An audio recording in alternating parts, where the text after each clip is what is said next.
No se fueron a colar a la fiesta del colegio ustedes. Buenas tardes, licenciado. Como no nos dio chance.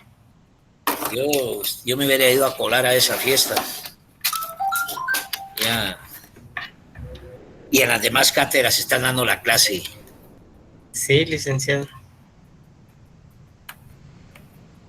Bien. Estaba ahí haciendo unas conexiones, pero ya creo que esté.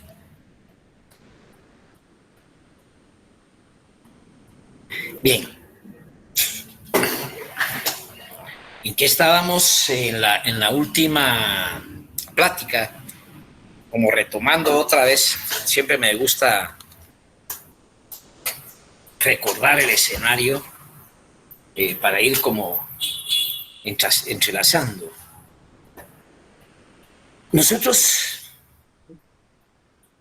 alguien me preguntaba, y yo voy con ustedes en este, me preguntaba un alumno fuera de esto, y me decía, Lick, las razones políticas en las que se debate el país tiene que ver con los temas de la tierra. Y yo le decía, y va para todos, cuando empezamos a redefinir la historia política de Guatemala, desde la independencia, desde que se estatuye precisamente instituciones del Estado como lo que formalmente conocemos que es el Estado. Formalmente, cuando decimos el Estado, pues es una delimitación territorial que tiene población, que tiene principios, que tiene, bueno, y le hace a ustedes todo el montón de connotaciones y ahí definimos lo que es un Estado como tal. Nunca acercamos que ese Estado constituyente en la independencia, no, su delimitación inclusive territorial era diferente a todo lo que tenemos, pero el tema institucional, o sea, el marco que concebimos la democracia, nosotros que el Estado se define como el poder, se define con las divisiones del poder, que haya un marco constitucional porque resulta que la Constitución establece un pacto social entre el poder y sus ciudadanos, y los ciudadanos y el Estado, lo que Rousseau llamaba como un pacto social, el contrato social. Y el tema, y eso se los quiero comentar porque de repente los hago partícipe a todos, para dar una exposición de la criminalización del proceso electoral, la criminalización y persecución a los actores políticos del país. O sea, tengo que dar una charla en la Escuela de Ciencia Política y entonces de repente van a haber varios personajes, pero yo estoy invitado ahí para dar una charla. Y vuelvo a caer a lo mismo. Cuando nosotros empezamos a revisar el tema agrario, resulta que es lo que ha definido toda la historia de nuestro país. Y si me preguntan si hoy el tema agrario está redefiniendo la historia del país, yo pudiera garantizar que sí. Sin embargo, los sectores sociales, los sectores revolucionarios, las organizaciones de base de la sociedad campesina, las definiciones culturales, todavía estamos muy lejos de entender cómo redefinir esa cultura agraria que tenemos montada en el país desde hace 70 años. Hoy le decía a una persona, bueno, suponete que lleguemos a gobernar los revolucionarios, ¿qué vamos a hacer? ¿A quién le vamos a entregar toda la costa sur? ¿O el Estado va a ser el propietario de toda la caña de azúcar en Guatemala? ¿Cómo vamos a resolver la crisis? Y por supuesto, que para eso nosotros vamos a llegar a concluir en este curso que existen técnicas. O sea, no es solamente decir hay que hacer esto y lo otro. ¿Cuáles son las técnicas para alcanzar los objetivos y la propuesta que puede ser revolucionaria y que tienda a beneficiar o que tienda a cambiar las condiciones económicas, políticas y sociales de toda una nación? ¿Bajo qué mecánica? Porque en lo que hemos estudiado ahorita, nosotros aprendimos ahorita en la definición estructural de cómo está el campo a través de las unidades productoras simples, las unidades productoras económicas burguesas. ¿Cuántos tipos de unidades vimos de capitalismo en la estructura agraria? ¿Cuántas unidades productoras capitalistas vimos? Pregunto.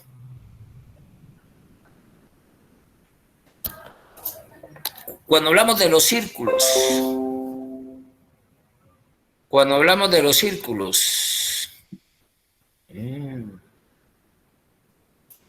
¿cuántas? 4. ¿Cuántas unidades productoras capitalistas miramos en el campo, compañeros? 3, licenciado. A ver, dímelas, por favor, porque no... Ok, la primera sería la burguesía progresista agraria, donde están los campesinos ricos, los campesinos medios y los obreros agrícolas, que sería estamos hablando de 4 círculos. Sí, estamos hablando, pero fíjate que está bien, porque al fin y al cabo son campesinos ricos, ¿no? Pero las unidades productoras burguesas, serían 2, ¿verdad? Que serían los campesinos ricos y los campesinos medios. Diría que es la burguesía agraria moderna y la burguesía agraria tradicional. Correcto, así es. Porque la burguesía, ya lo estamos hablando ya de campesinos ricos y campesinos medios, que también es una unidad productora, pero es ínfima a la par de las producciones agrarias estas tradicionales que estamos hablando de la unidad profundamente burguesa. Me estoy explicando en la definición de la unidad profundamente burguesa. No se les olvide nunca que ahí hay clases sociales, y cuando hablamos, por ejemplo, y empezamos a identificar cuáles son las unidades, cuáles son las clases sociales de la unidad productora capitalista moderna, pues ahí están los burgueses y los proletarios. Y hablamos que esa unidad productora eminentemente capitalista, los empresarios aceptan la modernidad, y que la clase trabajadora que produce dentro de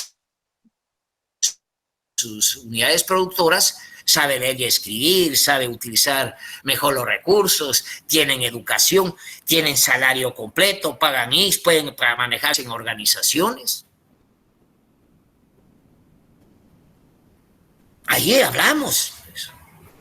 Pero también hay una unidad productora que es propietaria de las grandes extensiones de tierra en este país y cuyo cultivo es el café, que la mano de obra que utiliza es una mano de obra descalificada, pues. No sabe leer ni escribir. Ahí se dan las condiciones de miseria, explotación, las rancherías. Ahí se manejan las migraciones internas de la producción agraria. Entonces nosotros tenemos esa composición territorial que la habíamos definido de 108,000 kilómetros cuadrados y los estamos redefiniendo. ¿Qué redefinimos en esta cuestión con los 108,000 kilómetros cuadrados? Que la suma de todo resulta que lo que se produce fundamentalmente en el sostenimiento del país son 33,000 kilómetros, pero 17,000 kilómetros se van a quedar 22 familias y el resto millones de personas, 450,000 familias. ¿Cómo resolvemos ese problema entonces?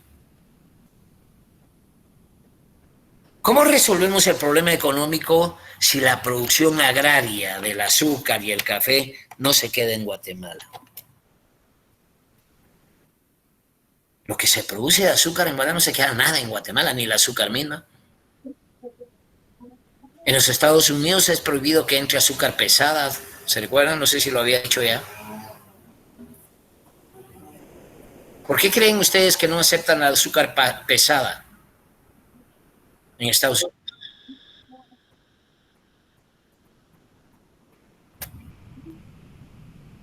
¿Por qué creen ustedes? ¿Por qué en Estados Unidos no entra el azúcar pesada?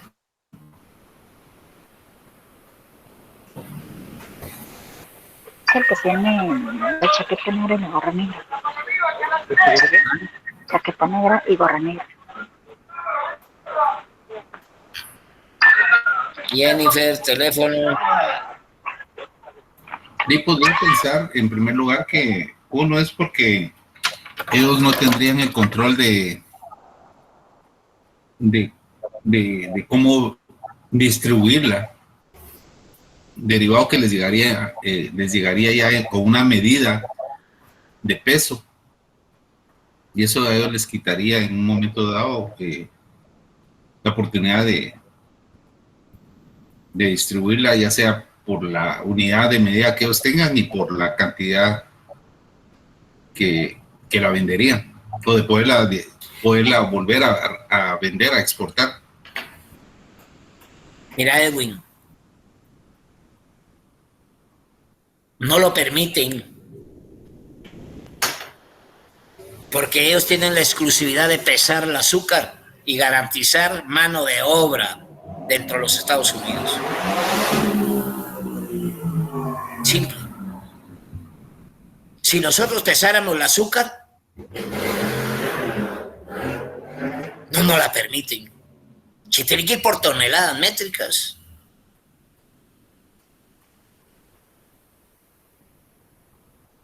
Hablé de la India. ¿Por qué no permiten entrar? En la India no puedes entrar tú madera más que el árbol. No permiten madera cerrada en la India. Porque ellos se quedan con la mano de obra para cerrar el árbol y hacer los muebles.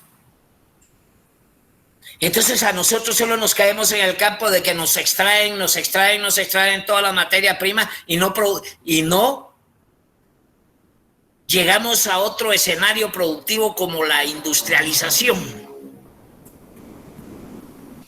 No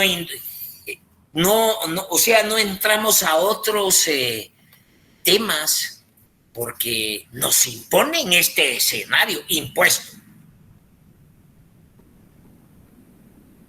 ¿Por qué no hacemos, dije la vez pasada, las cadenas? No tenemos el trabajo de hacer las esclavas, las cadenas, los anillos.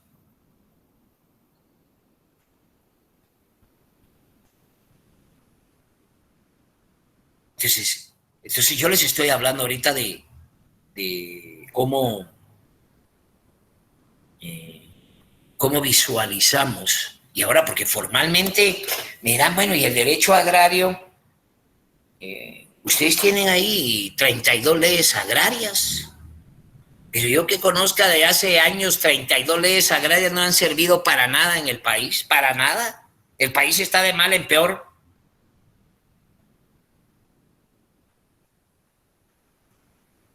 Y podemos salir cultos con una redefinición definitivamente agraria. Yo sé que lo van a hacer y lo vamos a lograr, pero que lo primero es la dogmática. ¿De qué sirve? ¿De qué sirve que ustedes estén empapados en todos los esquemas legales, el escenario legales, si el país o el planeta o la región se la va a llevar el cambio climático?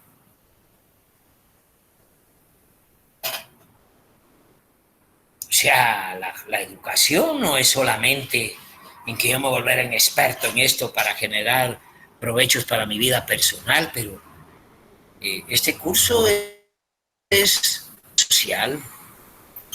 Este curso empuja garantías humanas, garantías sociales. Este curso empuja el cambio de conciencia de la gente.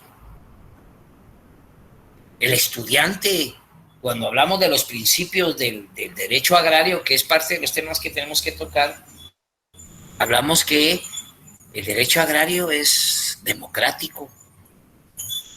¿Y qué significa democrático?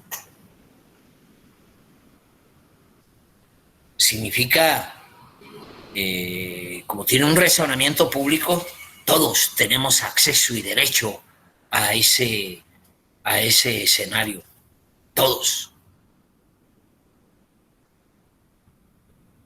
Pero solo ponemos un primer ejemplo, que era precisamente caer en la Revolución de Octubre. ¿Qué pasa ahí en ese momento? La Revolución de Octubre significa para el país, fíjense pues, la Revolución de Octubre es una fuente de derecho. De la Revolución de Octubre generó nuevos principios para la educación cultural y democrática y social del país. La Revolución de Octubre.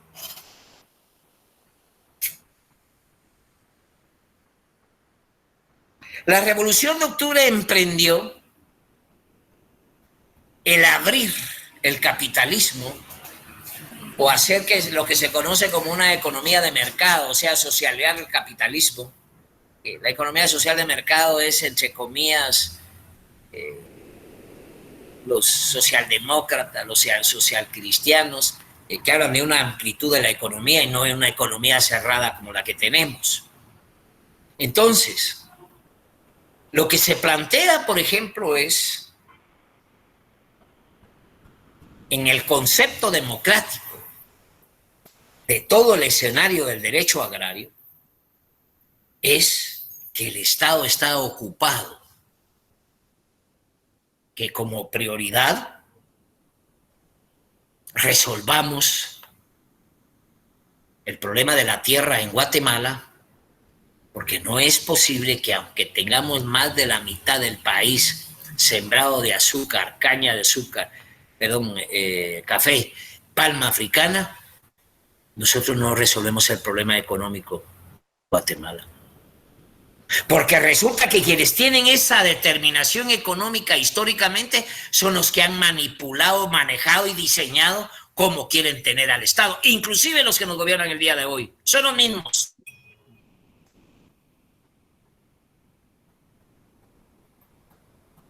Son los mismos de hace 70 años, cuando permitieron la invasión norteamericana. ¿Y qué fue lo que trajo la Revolución de Octubre? ¿Qué trajo la Revolución de Octubre?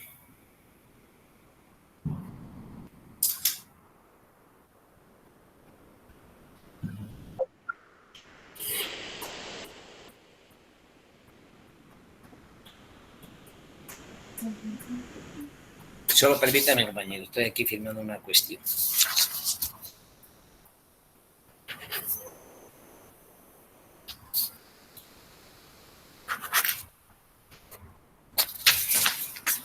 Gracias. A ver, aquí estábamos. ¿Alguien? Bueno. Entonces, el escenario agrario es complejo porque ustedes están viendo una realidad. Y fíjense que fundamentalmente, uno de los principios fundamentales del derecho agrario es que es real y objetivo. ¿Y qué significa real y objetivo, compañeros? Ya hemos discutido temas bien fuertes con ustedes y nos hemos quedado trabados precisamente con los temas precisamente espirituales. Pero cuando hablamos de real y objetivo, que el derecho agrario es real y objetivo, ¿a qué nos estamos refiriendo?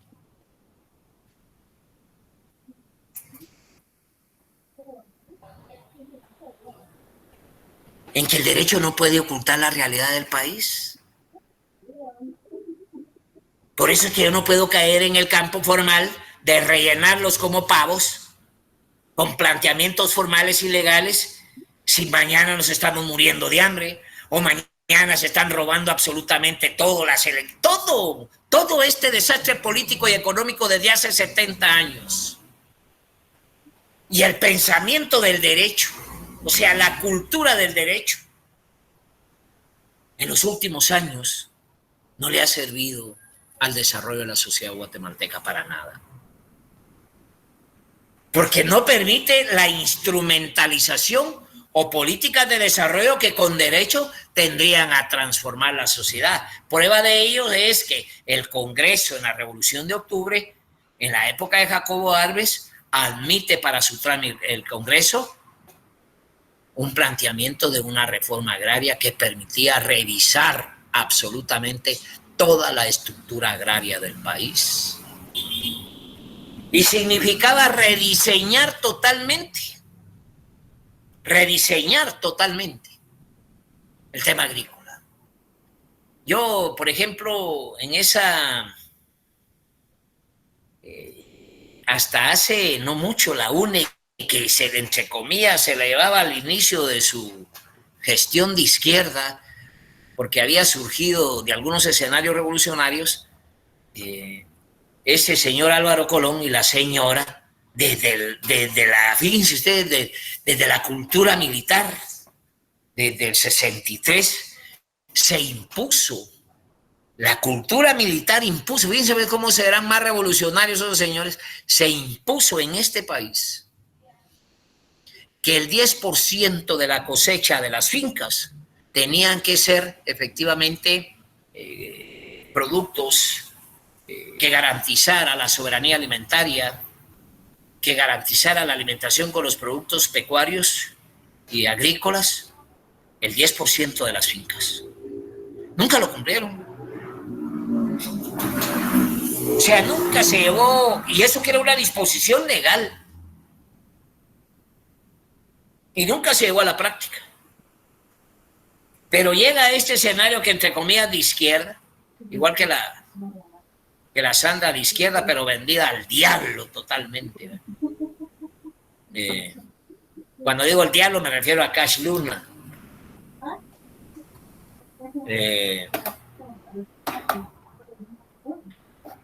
Prohíben, es decir, quitan ese artículo, le quitan esa obligación que tenían los finqueros de sembrar a favor de la población. Esa era una disposición legal, nunca se llevó a la práctica. Y Colón viene y se la vuela. Pero sí existía, y estoy hablando planteamiento del ejército,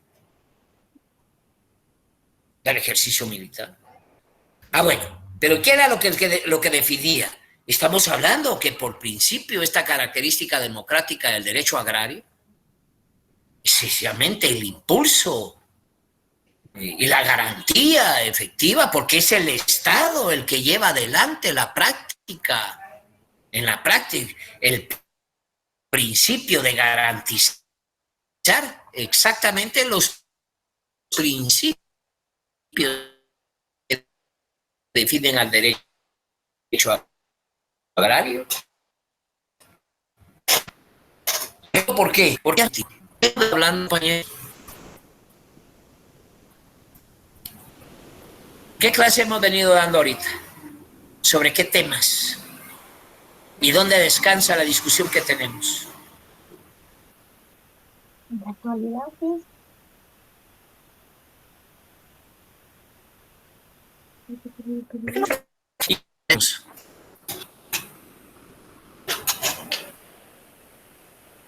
¿Qué discutimos? ¿Por qué hemos tenido esto?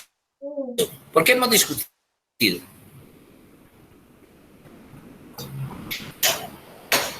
Porque hemos hablado de la realidad. ¿Cómo les puedo dar derecho agrario si ustedes ni saben por qué la necesidad de plantear una transformación agraria en el país?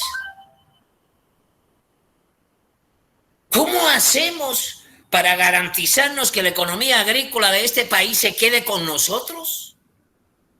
Ahí me decía que el Producto Interno Bruto, ok, hablemos del Producto Interno Bruto. Resulta que Guatemala es uno de los países que económicamente, de acuerdo al resultado del PIB, somos uno de los países más eficientes de América Latina. Eficientes. Y así como se ve ese PIB de la medida de 6.5 que dice que hay de crecimiento, un 3 punto y pico de crecimiento, significa que todos los que estamos aquí enfrente de la pantalla, por lo menos debemos de tener 20 pesos en la bolsa. Todos los días. Ese crecimiento económico lo único que dice es que se garantiza que la población tiene efectivo en la bolsa. Pero ¿qué es lo que ha resultado? Que ese Producto Interno Bruto lo han hecho ya hasta como una práctica cultural, como un razonamiento económico de los grandes místicos economistas de este país, meten las remesas ahí como que se haya producido en Guatemala. Entonces nos tienen baboseados.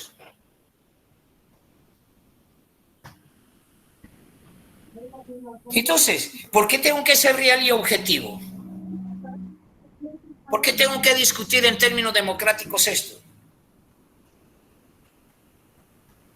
Porque este es un razonamiento sociofinanciero de impulso económico social, otro de los principios del derecho agrario, que toda su definición es económico-social. Y con la información que tenemos hoy de la estructura agraria del país, ¿cómo vamos a resolver el problema? Porque esa estructura agraria que tenemos en el país es lo que hoy tenemos en nuestras manos. En nuestras manos, encontrarnos de que es un país miserable. Miren la sinvergüenzada que fue a hacer ahorita este presidente a la ONU. Qué asco, qué vergüenza. A plantear escenarios estúpidos porque no tiene conocimiento de absolutamente nada. Hasta ni sabe cómo va la guerra entre Ucrania y Rusia, no sabe que de regreso vienen los ucranianos. ¿Cómo es posible que un presidente tan estúpido como ese Zelensky mande a matar ya? Desde la guerra ya lleva más de 500,000 soldados muertos. Es un estúpido. Muerte de gente joven. Y ahora ya no tienen economía, ya pertenecen a la OTAN. Ya es una guerra de la OTAN, ya no es una guerra ucraniana. Ya también ya ha cambiado la mentalidad mundial, que ese escenario no fue simplemente una invasión. No fue una invasión rusa, sino al contrario, una defensa a sus ciudadanos rusos que vivían en Ucrania y que fueron víctimas precisamente de genocidios y que habían acuerdos de paz anticipadamente para que se respetaran. Y este personaje presidente, este comediante, igual que Jimmy Morales, y respetó por querer mantenerse en una hegemonía mundial, creyéndose tener el cuarto ejército más grande del mundo. Destrozar un país por una estupidez política. Y va este pendejo, digo que se le pendejo, ya más no se le puede decir, apoyar a Taiwán. Por cierto que me hicieron una entrevista a un canal chino. No sé cómo se llama. Ahí se lo voy a pasar. Me hace una entrevista un canal chino y me preguntaron por...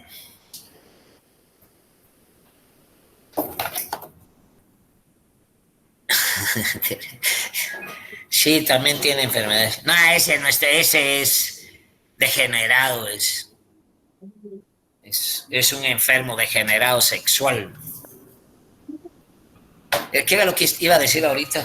Era algo importante.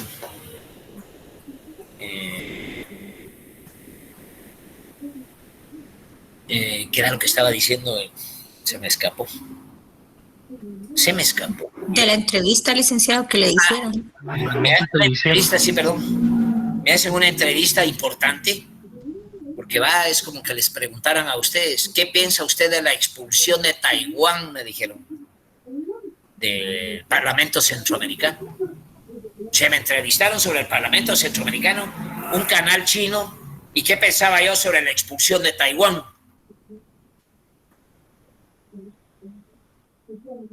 Pues le dije que ya era tiempo que Centroamérica y el mundo entero ya tenían una redefinición total lo que era el continente chino. Los mismos norteamericanos, desde el año 72, abanderaron que la China era solo una, punto. Y sin embargo mantenieron una política hipócrita, dual, de apoyar económicamente y militarmente a un antagonismo político dentro de China, que no necesariamente hay que verlo como un país, sino como una diserción simple de política interna.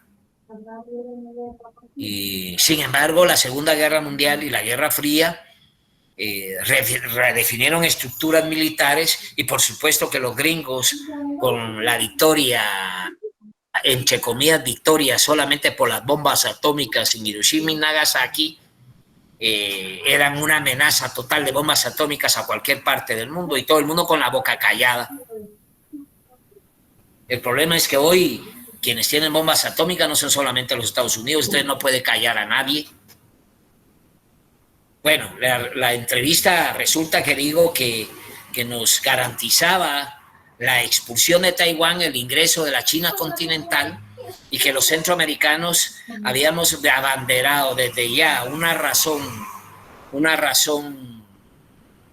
geoestratégica, geopolítica, geofinanciera, al entender que una economía taiwanesa, que es un marco de 20 millones de personas a quienes tenemos que ir a vender, y dicen aquí los economistas, nos topamos con un continente de 1.500 millones de habitantes. O sea, es una estupidez depender de una economía taiwanesa, que por principio solo 2 países en el mundo, Guatemala y Belice, y Estados Unidos hoy hasta vota en contra de ellos. Y tenemos un presidente que lo primero que va a hacer es darle la mano a esa vieja también de Taiwán. Un personaje oscuro, no está en nada. Y la economía agraria, que es la que discutimos. Bueno, como hicimos el planteamiento en el Pizarro, ahí todavía están los 4 círculos.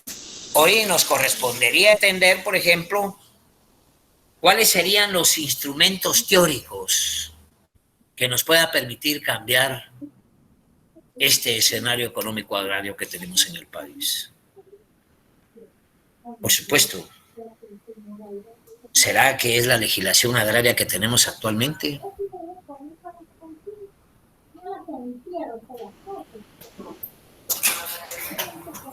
¿Por qué con la legislación agraria que tenemos ahorita no caminamos nada?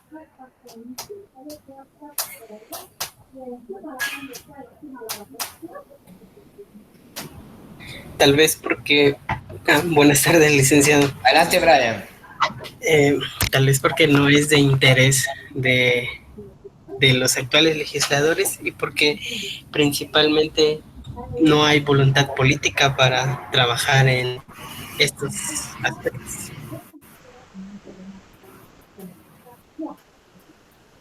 ¿Qué piensan los demás?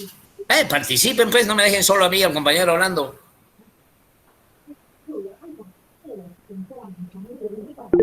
Sí, Juan Pablo. Buenas tardes, licenciado. Podría ser por la falta de mecanismos también para accionarlos. A ver, explícame eso, me interesó. Por ejemplo, encontramos que hay un código penal y hay un código procesal. Entonces también habría que ver a la par de una legislación justa de derecho agrario, un código procedimentario para que se puedan ejecutar. ¿O será primero que el Estado y la sociedad tengan una política pública primera, Juan? Puede ser también en cabalidad de que los legisladores se interesen, ¿verdad?, por el pueblo guatemalteco, y que dejen los intereses particulares de empresarios que tienen el monopolio de este país. Así es. Es que yo te entiendo cuando me dices tú que hay que crear todas las condiciones procedimentales. Es un agotamiento ordinario de la normatividad. Yo, si no me equivoco, por ejemplo, sí, Edwin. Sí, licenciado, estaba viendo las leyes vigentes que existen actualmente relacionadas con el tema agrario, y realmente no hay ninguna que exista que realmente hable de ese derecho agrario como tal. Hay una de consejos, hay una de un reglamento, de otra de registro catastral, pero ninguna específicamente sobre esta reforma agraria. Entonces no tenemos nada. Fíjate que diste en el clavo que, mira, con que me hayas contestado tú, le pongo 100 a todos, en la forma como lo estás manejando. Que ese era lo que quería decir. A ver, Julio, dime tú, por favor. No, tampoco Dora, no le aplauda, porque no, es mentira lo que dije de último. A ver, Julio. Mira, alguien, Julio iba a hablar. Oh, perdón, me equivoqué de botón. ¿Quién iba a hablar? Bueno. No, hombre, está bien la respuesta. Es que el tema es que yo estoy hablando, definiendo toda una dogmática, toda una doctrina, porque si me dicen ustedes que tengo los escenarios legales para transformar el país, no los tengo.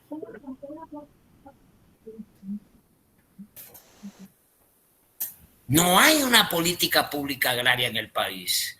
A cualquiera que se plantee, como por ejemplo, cuando a mí me preguntan qué hace todavía Taiwán metido en Centroamérica, menos mal que la decisión fue Nicaragua presentó la expulsión y secundada por El Salvador, secundada por Honduras, secundada por Costa Rica, Nicaragua, menos Guatemala. Ahora ya hay acceso al continente chino, pero Guatemala no tiene relaciones con el continente chino.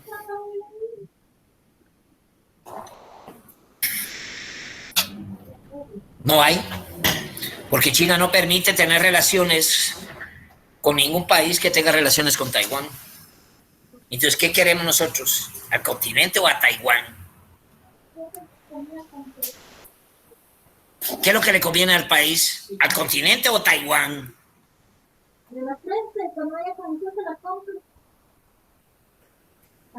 El continente.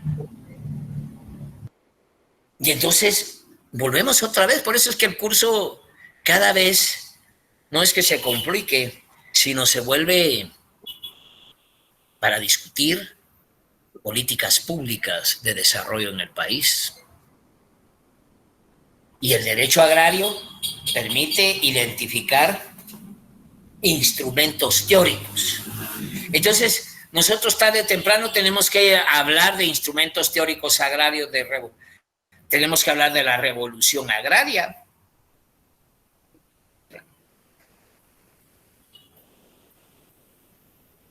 Podemos hablar de la transformación agraria. Tenemos que hablar de zonas de desarrollo agrario.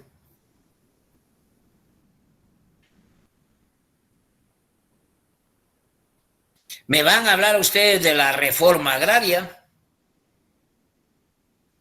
Y existe también reforma agraria integral.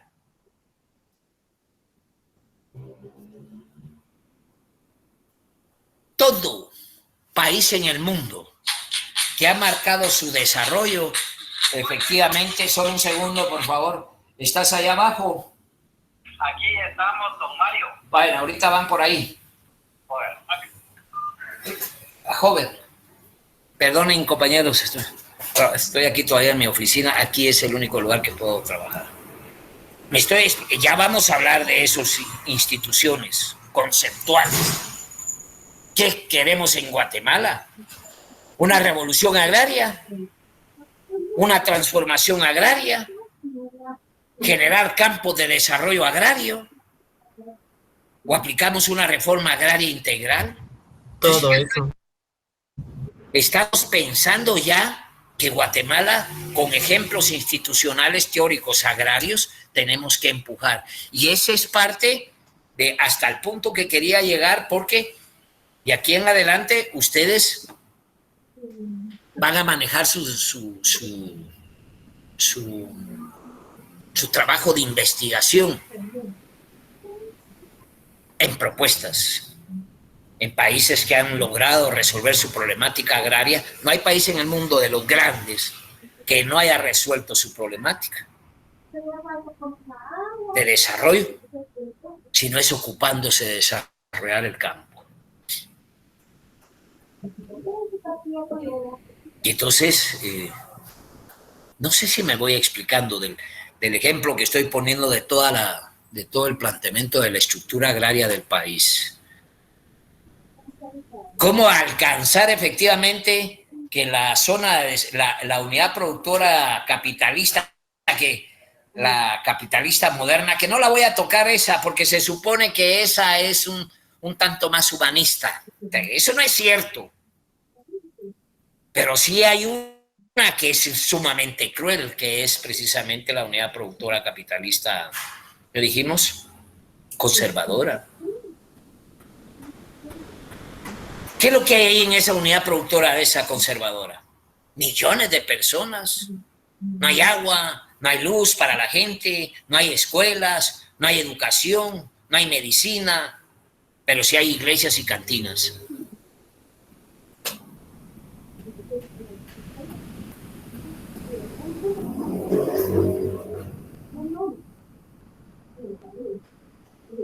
Entonces ustedes, la enseñanza, o sea, no es el concepto de cátedra, sino que es el contenido por principio.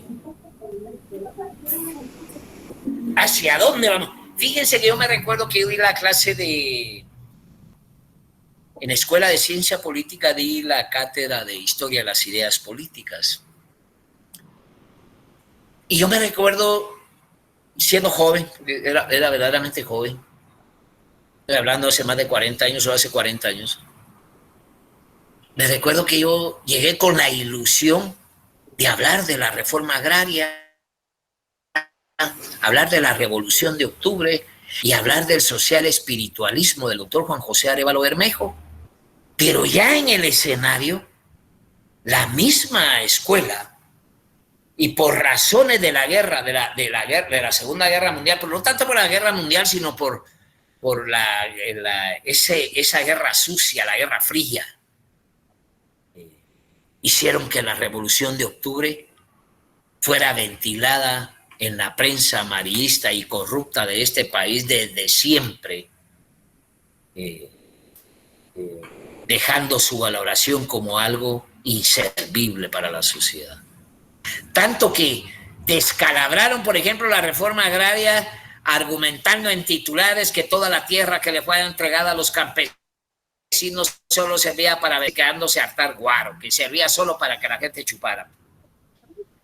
Yo, Dora Patricia, yo apunto lo de caminar el 20 de octubre, es bien importante, lo vamos a platicar. Claro que sí. Si pudiéramos sacar a toda la universidad. Yo he caminado con los estudiantes el 20 de octubre por principio revolucionario. Y yo le pregunto aquí a los 152 que están aquí, a los 152, ¿quién ha caminado marchas históricas? Yo no. Presente en la lucha. Gracias, Juan Pablo. Presente, Lic. Presente, Lic. Gracias, Victoria. Presente, Lic. Presente, Lic. Gracias, Miguel. ¿Qué es lo que quise decir con esto? No es para la incomodidad para nadie. No es incomodidad para nadie. Porque ustedes son jóvenes y están empezando a marcar su historia como guatemaltecos, como políticos, como gente decente. Esos son ustedes. Ya les dije que yo cuando califico personas nunca miro nada malo en las personas, solo cosas buenas. Y cuando a mí me quieren calificar, a mí en lo personal solo ven las cosas malas. Nunca ven cosas buenas en otra persona.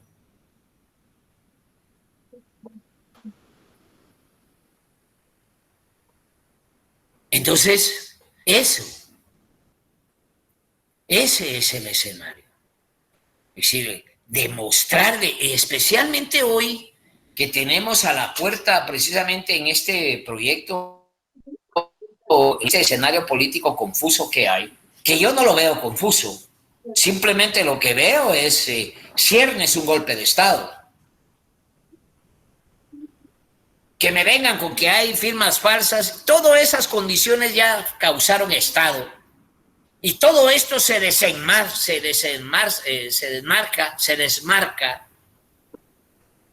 con el tema de que hay 2 millones de votos que quieren que este señor sea el presidente y punto. A partir de ahí hay un nuevo inicio. Que se violentó temas formales en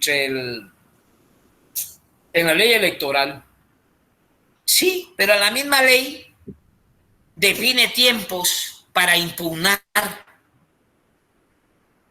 Y aquí ya no caben las impugnaciones a la presidencia de este señor.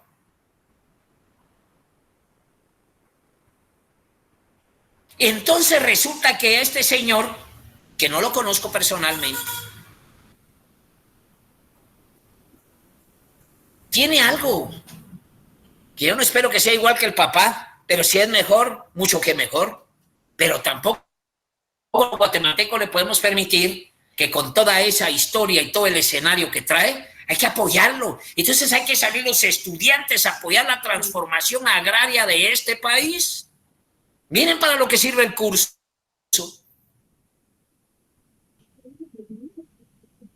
Uno de ustedes va a ser diputado el día de mañana y si lo veo fuera de este escenario,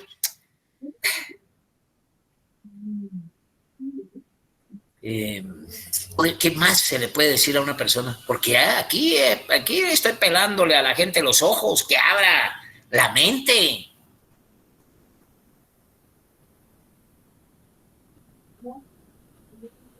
Entonces, yo hoy les estoy trasladando y los vamos a hablar totalmente cada una de estas definiciones, pero ustedes ahorita en el trabajo que voy a parar ahí porque yo no sé cómo van con la cuestión de los grupos, espero que hoy se trasladen las notas o mañana más tarde, pero necesito ya los grupos para poder ir definiendo qué es lo que vamos a hacer en las propuestas de investigación.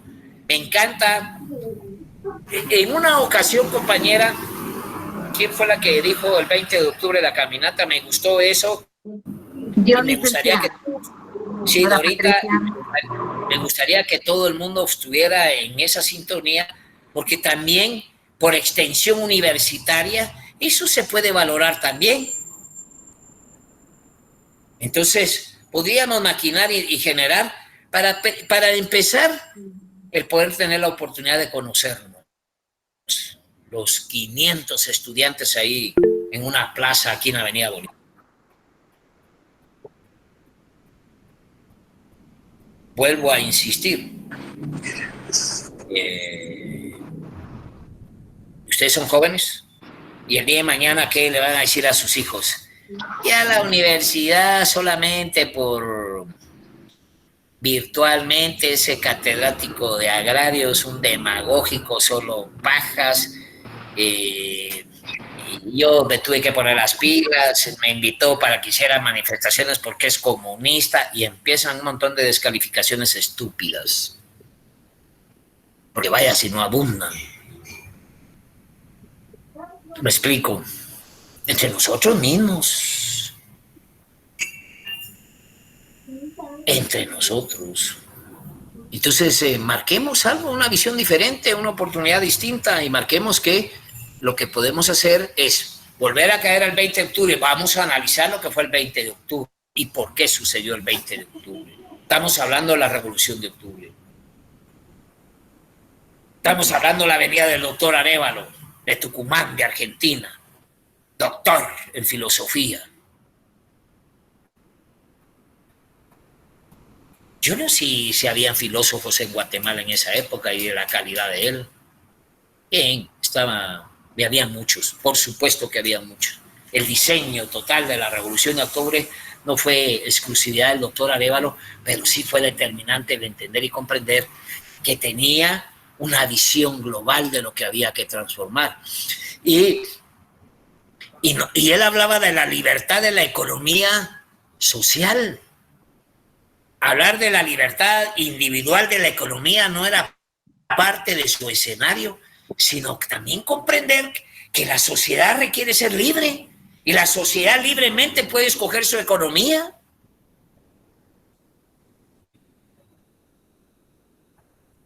sea, socialmente, ¿por qué tengo que yo quedarme con ese escenario? La propiedad, esa exclusividad permanente, personalísima. ¿Acaso la sociedad no tiene derecho a escoger y ser libre para escoger hasta de su economía, pues? ¿Por qué tiene que ser la que dice Dionisio Gutiérrez? ¿Por qué tiene que ser la economía que dicen todos los canales de televisión y especialmente todos los noticiarios? ¿O por qué tiene que ser la economía como dice la Consuelo Porras? ¿O por qué tiene que ser la economía como está diseñada precisamente totalmente el país? Si nosotros tenemos la libertad social, eso lo decía el doctor Arévalo. Y esa libertad de la economía generó precisamente una visión total general del país que generó los cambios profundos de la Revolución de Octubre. En conjunto con Jacobo Arben Guzmán, tenemos que hablar de la carretera al Atlántico. Tenemos que hablar del puerto Santo Tomás de Castilla, la primera hidroeléctrica. Estamos hablando de las escuelas tipo federación. La autonomía esta que gozamos entre comillas los alcaldistas, porque ni eso lo hemos logrado entender, nadie. Autoridades universitarias creen que la autonomía es por la comodidad en que un grupo toma una decisión colectiva y autonómicamente ya redefinió las nuevas estructuras y definiciones universitarias, y eso no es cierto. Eso está en la ley. La caracterización de la autonomía es la oportunidad de hacer ciencia discutible entre el catedrático y los alumnos.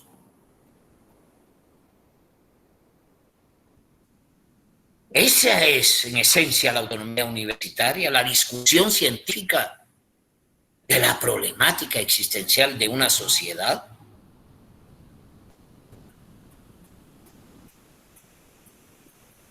Entonces, voy a hacer un punto acá, solo para que comprendamos que los principios del derecho agrario son los vinculantes a la transformación del país. El ser democrático, el ser efectivamente de orden económico-social y de transformación, ser objetivo y real.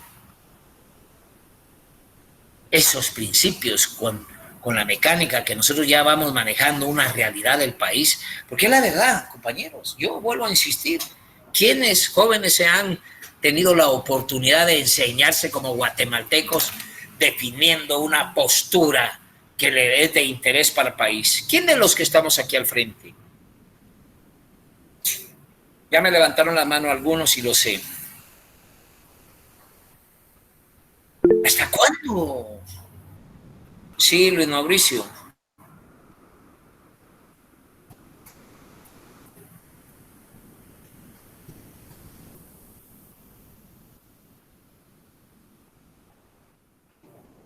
¿Hasta cuándo? Entonces, para que se estén ustedes dando ahí del tema que el curso no puede agotarse solamente porque no tiene un derecho procesal tampoco. El curso es único. Este curso debiera de ser un curso para toda la universidad. No debe de haber un solo estudiante que no esté metido en este escenario de transformación agraria del país. No es posible.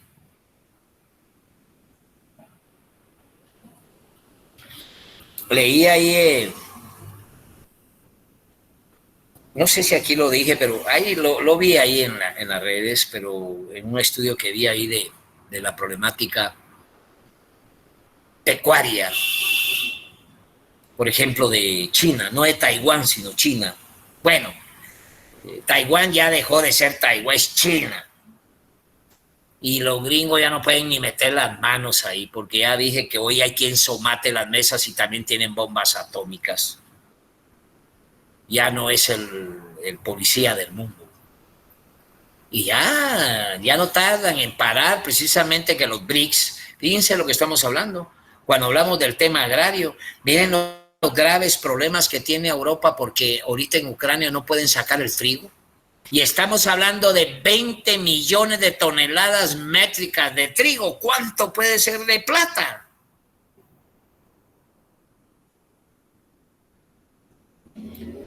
Toneladas métricas. No la pueden sacar. En esa guerra ya habían firmado un acuerdo de las Naciones Unidas para que hubiera la oportunidad de que por lo menos pudieran sacar el trigo, pero Rusia creo que les puso como condición que si iban, porque las Naciones Unidas estaba en esto, era que ese trigo fuera repartido en los países pobres y en las comunidades pobres del África, por compra de las Naciones Unidas. Y no lo quisieron, y por eso volvieron otra vez a tapar. Porque resulta que los que están haciendo la guerra quieren ir a vender eso para tener pisto para seguir haciendo la guerra. Eso no tiene lógica y sentido común. Compañeros, ¿se entiende lo que hablo, compañeros? Ya cuando vengo a despertar, no sé qué todo lo que he dicho ya se me ha olvidado. Sí se entiende, Lic. Sí se entiende. Que no se le olvide, licenciado, porque todavía nos lo va a preguntar en el examen. No va a saber qué preguntar. Bien, ¿qué han pensado? Bueno, voy a dejar ahí. Yo creo que las notas están mañana. Se están trabajando. De hecho, ya se habían logrado, pero alguien metió las manos y borró todo. Sí, todavía nos falta mucho en esa práctica, pero bueno. Mi pregunta hoy. ¿Qué han pensado? ¿Ya tenemos los grupos? Voy a hacer este espacio para ustedes. Sí, deberíamos de decir ahorita cuántos grupos sabemos en la sección para ver quiénes aún no tienen grupo y poderlos distribuir con los. Porque a mí todavía, como se dijo, el mínimo 12 y tenemos apenas 10, o sea, nos faltarían dos compañeros o compañeras. Cristian ya tiene grupo. Miren, lo mínimo son decir, Dora Patricia. El licenciado, lo único que yo, como le comenté la vez pasada, tengo 18 compañeros en el grupo hoy. Ahí déjenlos. Ok, gracias, licenciado. En mi grupo hay 10, dice un compañero. Bueno, ya es un grupo bueno. Leslie, hay un grupo 15. Perfecto. Miren, lo mínimo son 12, pero también no me voy a pelear porque tienen 10, pues, pero si pueden agregar a otros compañeros que no tengan grupo, por favor, les rogaría que lo hicieran. Ese de 19, pues, si ya lo tienen constituido, ¿qué voy a hacer? ¿Quién no tiene grupo? ¿Está bien? 13. 19 igual, ¿está bien?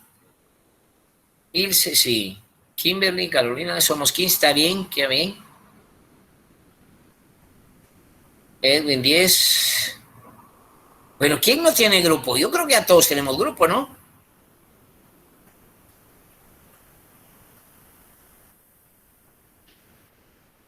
¿Cuántos grupos seríamos, compañeros? No tengo ni la menor idea. Sería de enumerarnos. Sí. Empecemos ahí por tío Erwin. Grupo número 1 es Erwin Rolando. ¿Alguien que se apunte? Licenciado, yo. Perdón, Leslie, ¿tiene grupo? Sí, licenciado, ya tengo mi grupo de equipo. Póngase usted número 2. Dora. Gracias, sería el 3, ¿verdad, licenciado? Sí, así es, 3. ¿Quién más? Alexandro. Sí, licenciado. 4. Sandy, 5. Sonia, 6. Kimberly, 7. Ilse, 8. Perfecto. Merlin, 9. Grupo 9. Víctor, 10. Francisco Leonel también, 11. Es solo para tener un marco ahí, 11 grupos. ¿Alguien más? Zaida también. 12 sería, ¿verdad, Zaida? Sí, Lick, 12, por favor. Y Gisela sería el 13. Sí, por favor, licenciado. Gracias. 13. ¿Quién más falta de grupo? Bueno. Buenas noches, licenciado. Nosotros somos un grupo de 10. Está bien, de una vez, Jennifer. Usted está hablando de 14. 14 sería, ¿va? ¿O 13? 14. 14. Luis Fernando, ¿ya te di número? No, licenciado. 15. Evelyn. 16. ¿Y tú, Alejandro? 17. 17. Vos tenés obligación de ver esta cosa mejor todavía. Sí, cabal. Está bien. Pero como sí, aquí ya no me arma. Está bien ahí. Estamos ahí de todos. Buenas noches, licenciado. Buenas noches. Bueno. Sí, Milton. Nosotros también ya tenemos un grupo. Estamos hablando de 18 grupos. 20, Lick. 20. Suponiendo que nos lleve 4 semanas. Casi todas las 3 exposiciones por curso, son 6 a la semana. Tal vez sí lo sacamos. Sí, está bien. Sí, bueno. Seríamos el número 18 entonces. Sí, bueno, así es. Gracias. Andrea, ¿ibas a decir algo? Nosotros tenemos otro grupo, licenciado. ¿De cuántos, Andrea? De 15. Bueno, 19. Y Luis Gracias, Fernando, Lick. ya te había dicho. Sí, Luis Lick, Fernando ya te había dicho, ¿no? Sí, perdón, Lick, fíjese que un compañero había levantado la mano y en realidad somos el grupo 12, mil disculpas. Ah, bueno, tú estás sin grupo. Ya estás en ese grupo, 12. Luis Alejandro, También tengo un grupo de 15, licenciado. ¿no tienen número entonces? Todavía no, licenciado. ¿Y cuántos están integrantes? 15. Va, el 20 entonces, pues. Gracias. ¿Quién más hace falta? Bueno, lo importante es que el resto estamos ahí acomodados. Bueno, si ya tenemos los grupos, lo que necesito es que me manden al Telegram o me manden en una comunicación el nombre del relator y el coordinador. Coordinador porque es el que tiene la esencia con todos los compañeros. Y el relator porque es el que va a exponer. El coordinador lo que tiene que definirme es en un papelito ahí que cuál fue el trabajo que realizaron mínimo, el aporte que se dio al grupo para poder hacer una presentación. ¿Qué es lo que vamos a presentar? ¿Se recuerdan que les dije que yo puedo meter mis manos? Yo puedo meter mis manos, pero a mí me gustaría que ustedes me definieran qué sería una propuesta agraria que ustedes hayan visto en otro país, que estén estudiando. Miren, yo les puedo enseñar un montón de trabajos que me han hecho toda la vida. La reforma agraria en Taiwán es una buena reforma agraria. Es una buena reforma agraria. Quiero la reforma agraria ahorita de Venezuela, la reforma agraria nicaragüense, la reforma agraria mexicana. Que digan ustedes cuáles son los planteamientos de transformación precisamente en el tema, por ejemplo, ambiental, que también no voy a dejar afuera el esquema ambiental. Discutir y tener la crítica sobre la problemática ambiental en el mundo, la problemática ambiental de este país, el cuidado de los bosques de este país, el tema que ustedes quieran considerar. ¿Cuánto tiene que tener ese trabajo? Tiene que estar ese trabajo redactado en papel, bon, tamaño oficio. No me vayan a traer tamaño carta porque lo desarmo. Tamaño oficio. ¿Por qué oficio? Es molesto andar con una incomodidad con tanto papel. Bueno, pero ya lo dije.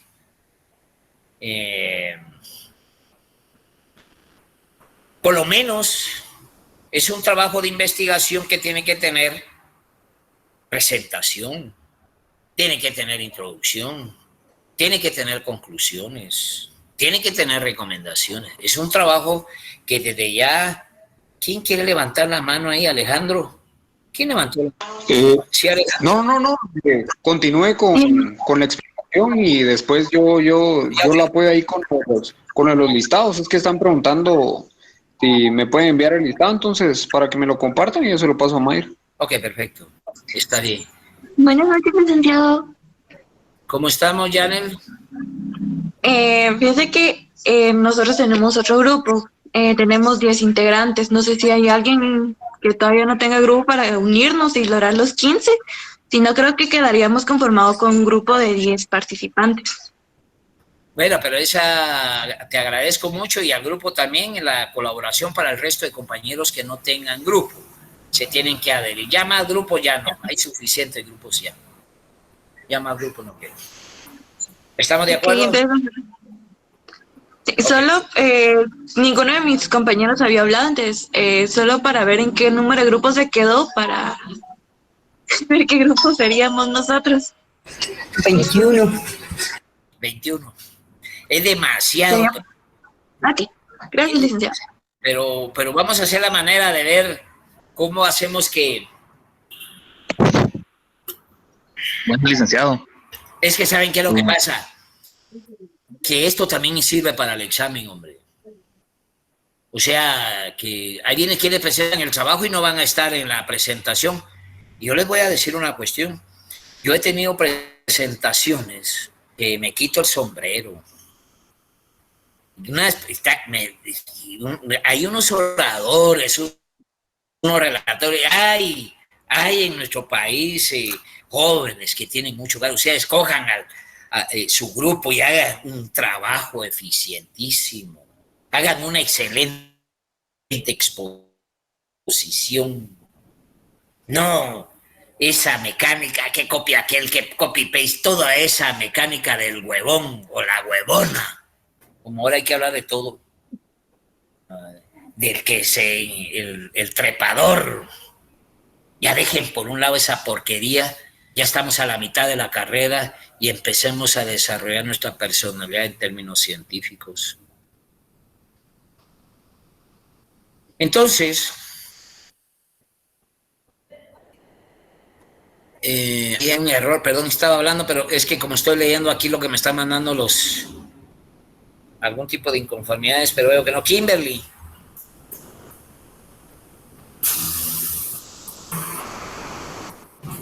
Andrea. Dígame, licenciado. Ahí tiene la mano levantada, no sé. No, disculpe, licenciado, no me he dado cuenta, disculpe. Ok, no hay pena. No, ¿quién dijo eso, Luis Fernando? No me hagas, por favor, comprometerme en nada que no voy a hacer. Este es un trabajo que es propio de los estudiantes, no tengo nada que ver yo en términos administrativos. Está bien, es de responsabilidad estudiantil. Ya, no es de la dinámica golpeada de lo que es el disciplinarismo ideológico. O sea que necesitamos un golpe, un acicate, un jalón de pelo. Eso no, olvidémonos de esos temas, no va conmigo. Para nada. Aquí es responsabilidad estudiantil. Responsabilidad de la dinámica que tenemos que montarnos. Eso es la responsabilidad del catedrático. Me tiene sin cuidado otro procedimiento para la educación. Antes le pegaste, no recuerdo de niño, me abrió la cabeza una maestra estúpida, y todavía la guardo como maestra, pero maestra estúpida. Sí. Abrirle la cabeza a un niño de 10 años solo se requiere que sea una maestra burra. Y no la he olvidado por burra. Entonces, suficiente golpe se me ha dado la vida como para continuar uno en lo mismo. Bueno, voy a dejar la clase, si bien es cierto, faltan como 10 minutos, pero voy a dejar la clase ahí. Hemos avanzado bastante. Sí, Brian. Licenciado, buenas noches. Disculpe, pero yo tengo una pequeña duda y tal vez sí me estoy adelantando. En cuanto a... Bueno, Brian. no hay pena. En cuanto a cuándo iniciarían las exposiciones, porque usted mencionaba exposiciones, ¿cierto? Sí, tienen que haber exposiciones. Porque... Pero primero hasta que tenga el dato de que para el día lunes, o sea, para la próxima clase, yo ya tengo que tener los grupos y las exposiciones. Y, perdón, el tema. El tema. Entonces, a partir del día lunes, así como vienen el 1, 2, 3, 4, por ejemplo, ya para el día miércoles, sería muy rápido empezar porque la investigación no sé si ya la tendríamos. ¿Cuánto tiempo nos va a llevar para investigar? También me quiero poner de acuerdo con ustedes. Yo lo que quiero es que hagan un buen trabajo. Quédense con una copia cada uno, si cada exposición va a ser parte del examen. Sí, licenciado, de hecho yo por eso le preguntaba esto, porque ya solo tendríamos 2 clases de septiembre, inicia el mes de octubre. Así y es. Como son varios grupos, prácticamente las exposiciones abarcarían casi todo, si no es que todo el mes de octubre. No lo sé, pero también te voy a decir una cosa, que ya llega un momentito que hasta todos nos hartamos y esa ya es una mecánica que ya lo resolveremos en el canal. Claro, ya te me adelantaste, eso sí, ya te me adelantaste, pero no sabemos cómo va a funcionar. Está bien, licenciado, gracias. Está de acuerdo, porque fíjense que yo no estoy dictando qué es lo que quiero que me traigan, porque les estoy poniendo a ustedes para que empiecen a trabajar mentalmente qué es lo que quieren resolver en Guatemala, pues, cuál va a ser el ejemplo a traer a este país. ¿A ustedes les gusta criticar que no se hace nada en este país? Entonces hagan un papel ahí, díganme qué quieren hacer. Ese es el escenario del trabajo. Bueno, dejo la clase ahí, compañeros, y el miércoles teníamos abierta otra vez. Perdón, ¿cuál día? El lunes. Lunes. Entonces el lunes los trabajos y ya las definiciones de lo que quieren investigar. Cualquier parte del mundo, compañeros. Licenciado, disculpe, ¿me podría repetir el tema del trabajo? ¿El tema de qué? Ella lo que quiere es